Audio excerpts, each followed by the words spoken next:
Artemis. Artemis के लिए ये रॉकेट जो था ये बड़ा महत्वपूर्ण था।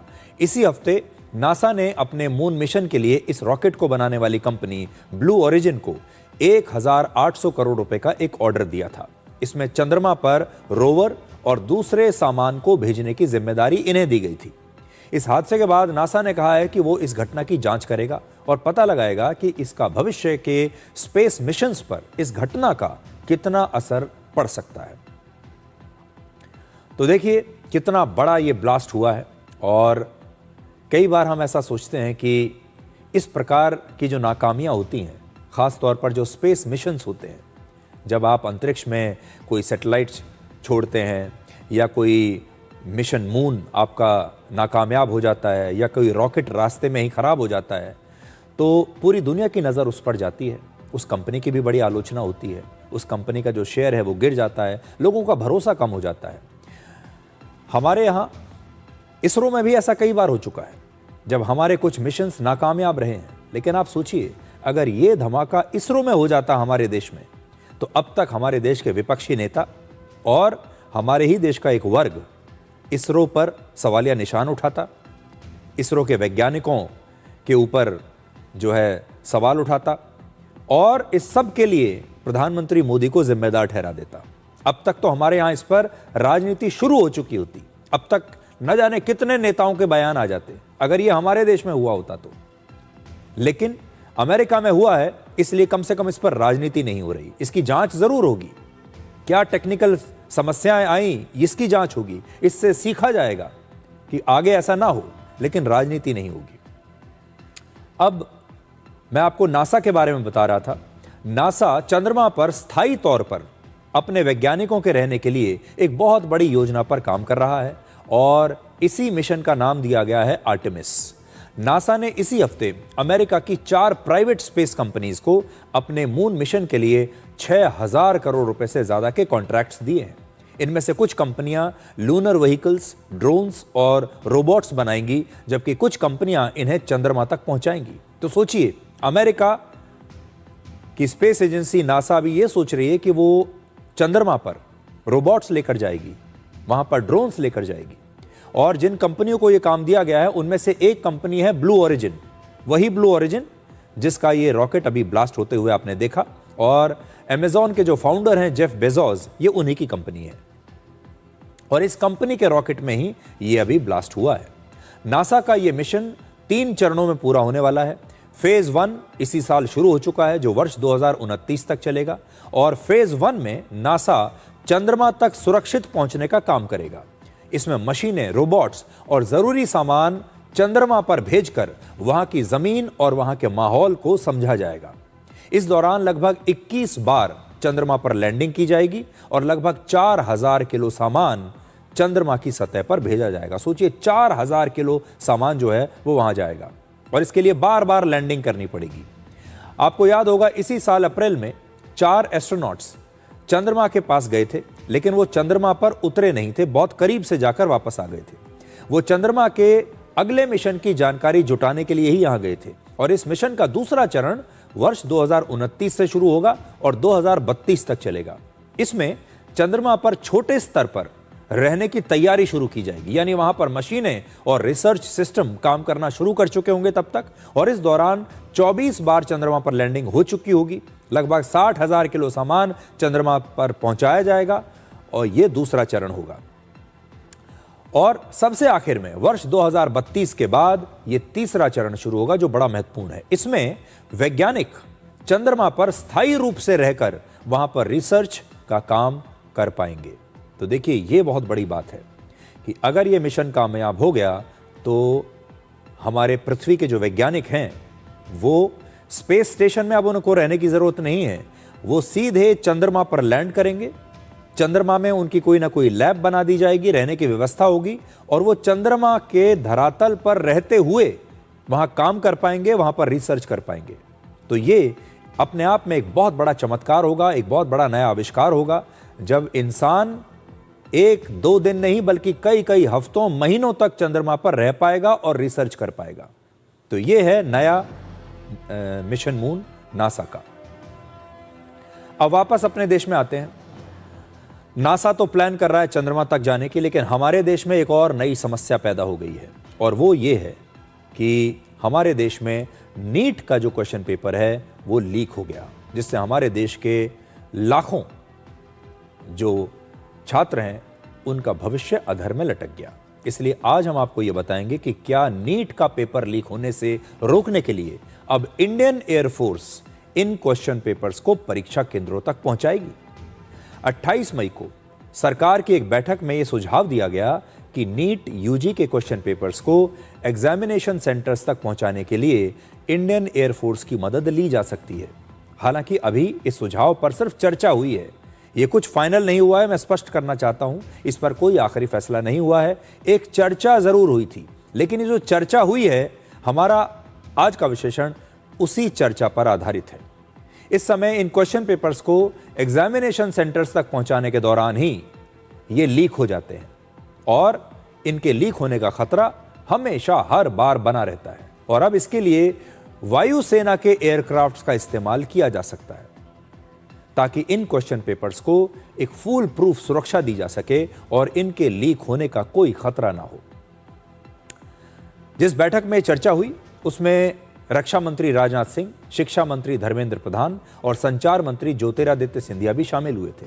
अभी इस प्रपोजल पर कोई अंतिम फैसला नहीं हुआ है, और सूत्रों के मुताबिक इस पर कोई भी फैसला प्रधानमंत्री मोदी खुद लेंगे, और अगर ऐसा हुआ तो यह अपने आप में एक बहुत ही ऐतिहासिक फैसला होगा, क्योंकि इससे पहले हमारे देश में कभी भी पेपर लीक रोकने के लिए, क्वेश्चन पेपर्स को लीक होने से रोकने के लिए सेना का या इंडियन एयरफोर्स के एयरक्राफ्ट का इस्तेमाल नहीं किया गया।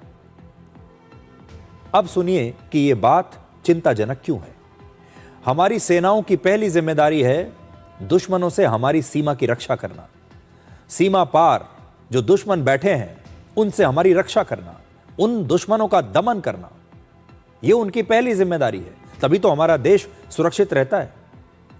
उनकी दूसरी जिम्मेदारी है देश के अंदर जो हमारे दुश्मन मौजूद हैं, जैसे आतंकवादी हैं, नक्सली हैं, उनसे हमारी रक्षा करना। इसलिए हमारे देश की सेना जो है, हमारे देश के अंदर भी, सीमाओं के अंदर भी इस प्रकार के ऑपरेशंस करती रहती हैं। आपने देखा होगा अलग अलग जगह, कभी नक्सलवादियों के साथ ऑपरेशन होता है, कभी नॉर्थ ईस्ट में होता है, कभी कश्मीर में होता है। लेकिन अब हमारी सेनाओं को हमारे तीसरे दुश्मन पर भी ये स्ट्राइक करनी पड़ सकती है, और वो जो तीसरा दुश्मन है वो है भ्रष्टाचार और हमारे देश के ही कुछ बेईमान लोग। एक समय था जब हम आतंकवादियों, नक्सलवादियों और टुकड़े टुकड़े गैंग को देश के लिए सबसे बड़ा खतरा मानते थे, लेकिन इस समय एक नया खतरा हमारे सामने है, वो है भ्रष्टाचार और बेईमानी और बेईमान लोगों का खतरा। यह हमारे लिए कितने दुर्भाग्य की बात है कि हमारे देश के अंदर ही ऐसे पेपर लीक माफिया बैठे हुए हैं जो हमारे देश के ही अपने ही युवा छात्रों का भविष्य खोखला कर रहे हैं, और इसे रोकने के लिए हमारी सेना को अब उतरना पड़ सकता है। यह भ्रष्टाचारियों का वही गिरोह है जो पेपर लीक करके, क्वेश्चन पेपर्स को लीक करके लाखों युवाओं के सपनों को कुचल रहा है। ये वही लोग हैं जो नियमों को तोड़कर, लाइन तोड़कर सबसे पहले आगे निकलते हैं। ये वही गैंग है जो खाने में मिलावट करता है। ये वही बेईमान लोग हैं जो आपके बैंक अकाउंट से साइबर फ्रॉड करके पैसा चुरा लेते हैं। हर कदम पर अपने ही देश के लोगों को धोखा देते हैं। मतलब ये कि हमारे देश के ही अंदर मौजूद हमारे सबसे बड़े दुश्मन आज हमारे लिए सबसे बड़ी चुनौती बन गए हैं। आप देश के बाहर जो दुश्मन हैं उनसे तो लड़ सकते हैं, उनके बारे में तो हमें पता है। हम जानते हैं कि कौन कौन दुश्मन देश हैं। हम जानते हैं कि दुश्मन देशों की सेना के पास कौन कौन से हथियार हैं। हम लगातार युद्ध की रणनीति बनाते रहते हैं, अपने हथियारों को अपडेट करते रहते हैं। लेकिन जो लोग हमारे अपने ही देश के अंदर बैठे हैं और किसी के काबू में नहीं आ रहे, उनका क्या करेंगे? पिछले साल भारतीय वायुसेना ने हमारे देश की महिलाओं के सम्मान की रक्षा करने के लिए, हमारे देश की महिलाओं के सिंदूर की रक्षा करने के लिए, बदला लेने के लिए ऑपरेशन सिंदूर लॉन्च किया था पाकिस्तान पर। पाकिस्तान के बहुत सारे आतंकवादी ठिकानों को नष्ट किया था। अब वही वायुसेना भारत के छात्रों के सपनों और भविष्य की सुरक्षा के लिए एक नया ऑपरेशन लॉन्च कर सकती है। तो आज एक बहुत बड़ी बात है, यह बहुत दुख की बात है कि जब भी हम ये सोचते हैं कि हमारे देश में हम कोई पेपर, क्वेश्चन पेपर छपने के लिए आप दीजिए, उसे प्रिंटिंग प्रेस में भेजिए, वहाँ से उसका सौदा हो जाता है। यहाँ तक कि जो टीचर्स हैं, जिनकी ये जिम्मेदारी दी गई है जिन्हें कि वो इस क्वेश्चन पेपर को सेट करेंगे, वो इसे बेच देते हैं। आज सुप्रीम कोर्ट में भी पेपर लीक के मामले पर सुनवाई हुई है। इसमें सरकार की तरफ से सॉलिसिटर जनरल तुषार मेहता ने कहा कि प्रधानमंत्री मोदी खुद इस मामले की निगरानी कर रहे हैं। आपको याद होगा, देश के लगभग 22 लाख छात्रों ने नीट की परीक्षा दी थी, लेकिन क्वेश्चन पेपर लीक होने की वजह से 12 मई को इस परीक्षा को रद्द कर दिया गया था। अब आपको बताते हैं कि सुप्रीम कोर्ट ने क्या कहा आज। पहली बात, ऐसे मामलों में जब तक जवाबदेही तय नहीं होगी तब तक ये घटनाएं रुकेंगी नहीं, सुप्रीम कोर्ट ने कहा। और दूसरा, यूपीएससी के इम्तिहान में कभी क्वेश्चन पेपर लीक नहीं हुआ और एनटीए यूपीएससी के इम्तिहान कैसे कराए जाते हैं उस अनुभव का फायदा उठा सकता है। आज सरकार की तरफ से कोर्ट में यह भी बताया गया कि 21 जून की नीट परीक्षा में पेपर लीक को रोकने के लिए कई कदम उठाए गए हैं, लेकिन सुरक्षा के लिहाज से फिलहाल इसकी जानकारी नहीं दी जा सकती। अब इस मामले में अगली सुनवाई जुलाई के दूसरे हफ्ते में होने वाली है। अब देखिए, हमारे देश का दुर्भाग्य देखिए, यहां पैसे के लालच में छात्रों के भविष्य के साथ हमारे अपने ही देश के लोग खिलवाड़ कर रहे हैं। जब हम नीट जैसी परीक्षा करवाते हैं तो जिस प्रिंटिंग प्रेस पर क्वेश्चन पेपर छापने की जिम्मेदारी होती है, वही प्रिंटिंग प्रेस इसे लीक करके बेच देता है। जिन टीचर्स पर क्वेश्चन पेपर सेट करके तैयार करने की जिम्मेदारी होती है, वही टीचर्स थोड़ा सा पैसा कमाने के लिए, अपने निजी फायदे के लिए इन क्वेश्चन पेपर्स को बाजार में बेच देते हैं। जिन कोचिंग सेंटर्स पर यह जिम्मेदारी है कि वो ईमानदारी से हमारे युवाओं को परीक्षा के लिए तैयारी करवाएं, उन्हें तैयार करें, कोचिंग दें, कई बार वही कोचिंग सेंटर्स क्वेश्चन पेपर्स का सबसे बड़ा बाजार बन जाते हैं। वही खरीद लेते हैं, वही लीक भी कराते हैं, वो खरीद लेते हैं ताकि उनके छात्रों को आसानी रहे और वो इसे बेच देते हैं। ये सब कुछ एक उद्योग बन चुका है, ये एक बहुत बड़ी इंडस्ट्री है। और सबसे दुखद बात ये कि हमारे समाज में कुछ माता पिता भी ऐसे हैं जो लाखों रुपए देकर ये लीक हुआ क्वेश्चन पेपर खरीदते हैं ताकि उनका बच्चा मेहनत से नहीं बल्कि बेईमानी से ये परीक्षा पास करके एक दिन डॉक्टर बन जाए।